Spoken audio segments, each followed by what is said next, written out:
Crime de sang. Quand où sont-ils, les lanceurs d'alerte? Ceux qui criaient hier, point levé, regard alerte. Rentrés au pays, micro coupé, artistes activistes, silence organisé. À les entendre, plus personne ne souffre. Plus d'injustice, plus de cris dans les gouffres.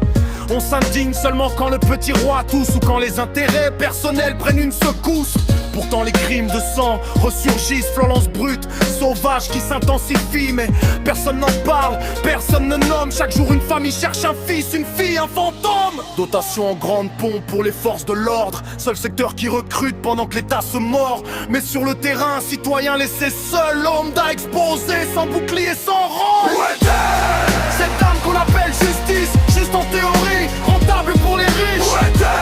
Ce monsieur qu'on appelle État, fort pour encaisser, absent quand ça va mal. Quand le sang coule, quand la peur s'installe. Où sont-ils?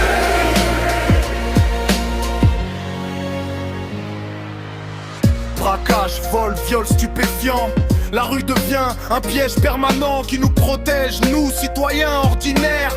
Chaque sortie ressemble à une prière. Sortir sans savoir si on rentrera, si on reverra les sourires à la maison là-bas. C'est pas les moyens qui manquent, entre vous c'est la foire. Chacun calcule qui détournera le plus gros milliard. Pendant vos querelles, vos trônes et vos manœuvres, c'est le peuple qu'on jette en pâture, qu'on sacrifie à l'œuvre. Livrés à eux-mêmes, sans repère, sans voix, ne sachant plus quoi faire, ni vers qui lever le doigt. Cette dame qu'on appelle justice, qui ferme les yeux quand le compte est bien garni. Ce monsieur qu'on appelle État, qui s'impose seulement quand il faut faire du chiffre, du profit, du cash. Où sont-ils?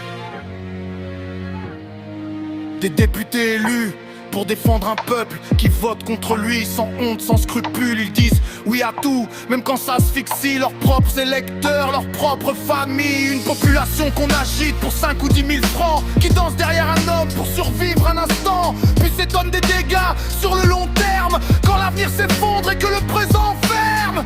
Crime de sang, inspiré commanditaire tranquille, jamais inquiété, protégé par l'immobile.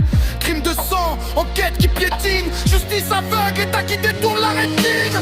Crime de sang, ce n'est pas un fait divers, c'est un système malade qui prospère.